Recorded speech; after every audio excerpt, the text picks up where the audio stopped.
ANP کے مرکزی صدر سینیٹر ایمل ولی کی درخواست پر وزیراعظم شہباز شریف نے مولانا خانزیب قتل کیس کی انکوائری کے لیے جوڈیشل کمیشن کے قیام کی منظوری دے دی، جس سے ثابت ہوا کہ دہشت گردوں کی دوبارہ آباد کاری کی تحقیقات کے لیے انکوائری کمیشن کی تشکیل کے لیے پشاور ہائی کورٹ نے ایمل ولی خان کی جو درخواست خارج کی تھی وہ فیصلہ درست تھا،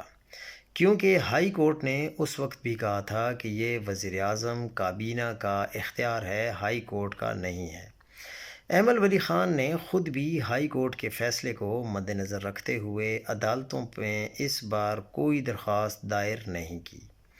اب ایمل ولی خان کیا فیض حمید سمیت اس درخواست میں تمام فریقین کے خلاف